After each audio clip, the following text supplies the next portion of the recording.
The famous director of suspense, Alfred Hitchcock, has a strange fascination with birds, and this peculiar, almost creepy obsession comes to us in varying degrees throughout two of his films in particular, The Birds I think only birds and look well Psycho. stuffed because they're kind of passive to begin with. In The Birds, the creatures enter gradually, their presence building slowly into a crescendo, until finally, they steal away Mitch and Melanie's love story with their overwhelming, thundering presence.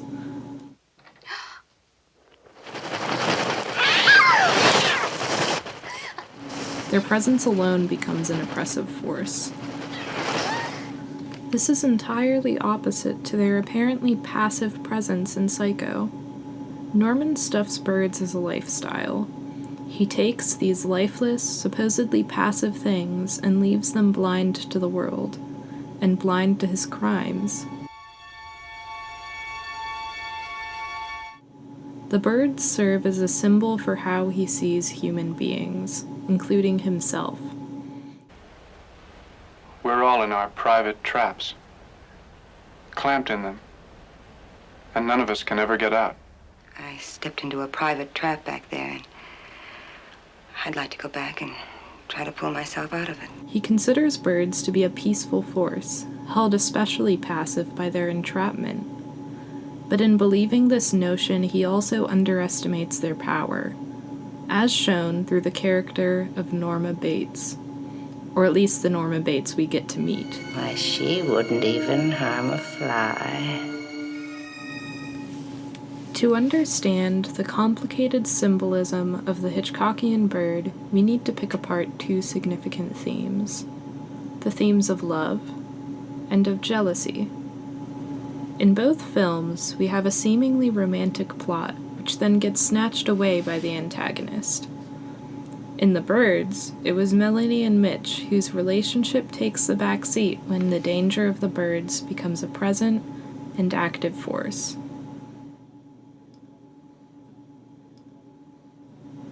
In Psycho, Marion Crane and Norman Bates' relationship, though significantly less requited, or at least less obviously so, is cut short by the jealousy of his mother's side.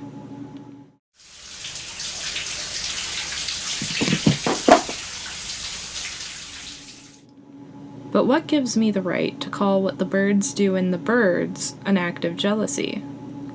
Doesn't it seem that the claim to jealousy is far more easily made in Psycho? And because he was so pathologically jealous of her, he assumed that she was as jealous of him. Well, it isn't a perfect science, but my claim comes from the placement of foreshadowing and the application of analogy. Take this scene, for example. Mitch and Melanie separate the instant the bird attack hits, and throughout most of the attack, Melanie stands trapped in a phone booth, trying to look out to see if Mitch is all right.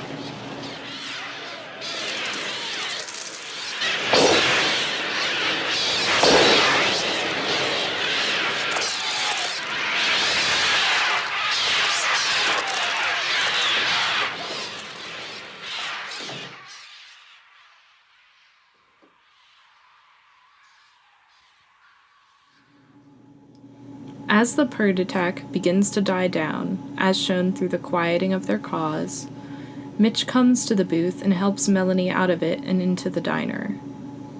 The birds are the analogy. In the beginning of the film, we hear from Annie that Lydia, Mitch's mother, is the reason their relationship didn't work out. It's a jealous woman, right? Clinging, possessive mother? Wrong. With all due respect to Oedipus, I don't think that was the case. Why did she object to you?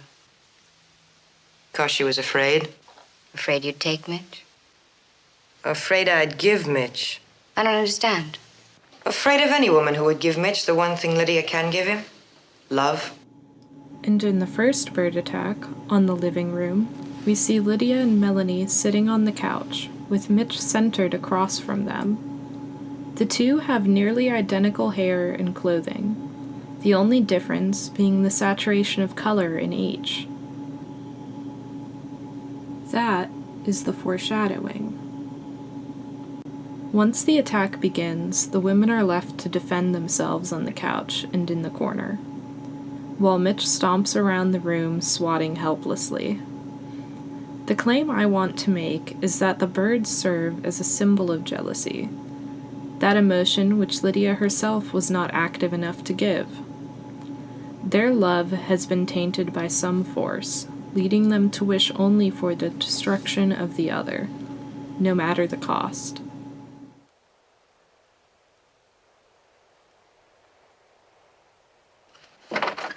Similar to the woman who entered a state of civil war in her overbearing protectiveness of her children, the twisting of love can lead to horrific outcomes, whether it's the expansive, oppressive force of the birds, or the jealous passion between a mother and her son. Who got that? The swamp. These were crimes of passion, not profit. Yet, there is something vitally different in the placement of the symbolic emphasis in the birds and in Psycho. If we consider birds to be a representation of destructive jealousy, that oppressive attempt to entrap another, then we must look at love on its own as something more passive. This is why the lovebirds, as a symbol of untainted love, never harm anyone in the birds. Can I bring the lovebirds, Mitch? They haven't harmed anyone. Oh, all right, bring them. When Norman, surrounded by his stuffed birds, birds forced into a passive state, in being dead and stuffed, proclaims that he loves his mother, we cannot forget that those birds are not passive by choice. Understand? I don't hate her. I hate what she's become. I hate the illness. The stuffed owl, looming in the corner, glaring down at Norman with its dark, sunken eyes, serves as a reminder for how active birds can be. It threatens him silently with its perspective knowledge. It is seen that his passion is not the pure love he tries to present it as, but rather a madly jealous one.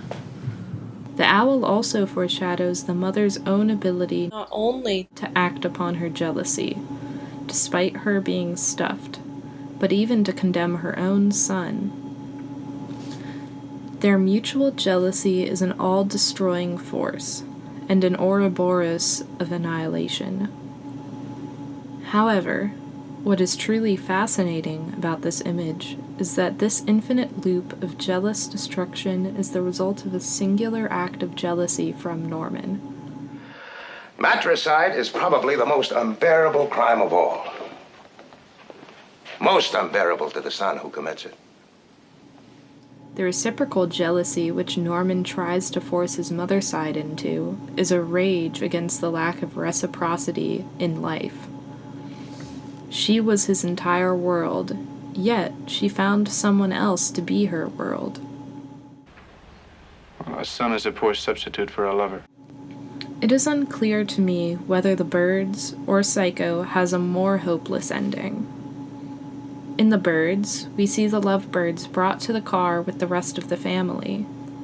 But despite their presence, we see a contrast in the environment between light and dark. Light peeks out through the morose, overcast sky, while the foreground is overpopulated with dark, shadowy birds. Their hope is uncertain, and quite possibly false. We know that out in that bright distance there will be a barricade, barring the family from freedom. And we know that the birds will begin another wave of violence. Not only this, but even the lovebirds, as birds, provide a sense of foreboding. Sure, they haven't done anything yet, but what reason do we have to believe that they'll never attack? We never know if or when love might turn. The difference between the jealousy in Psycho and in The Birds is analogous to the difference between Hitchcock's use of suspense and of shock. The element of suspense is giving an audience information. Now, you and I are sitting here. Suddenly a bomb goes off. Up we go, blown to smithereens. what have the audience had watching this scene? 5 or 10 seconds of shock. Now, we do the scene over again, but we tell the audience there's a bomb underneath this table and it's going to go off in 5 minutes.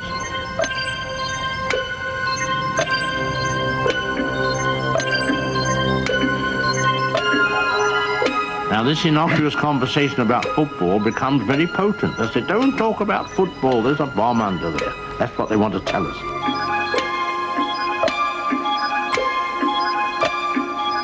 Then their anxieties will be as long as that clock ticks away.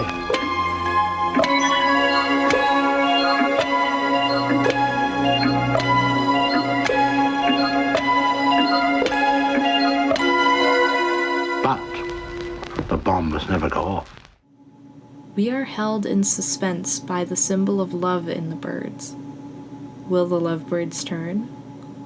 They must, since they're birds, but if so, when? In Psycho, we know that jealousy has already won over love, but it shocks us suddenly, only halfway through the film.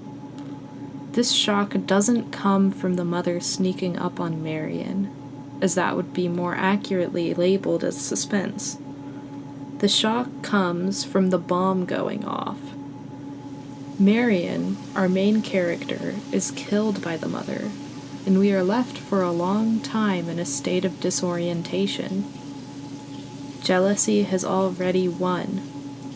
In fact, it won long before we became its audience.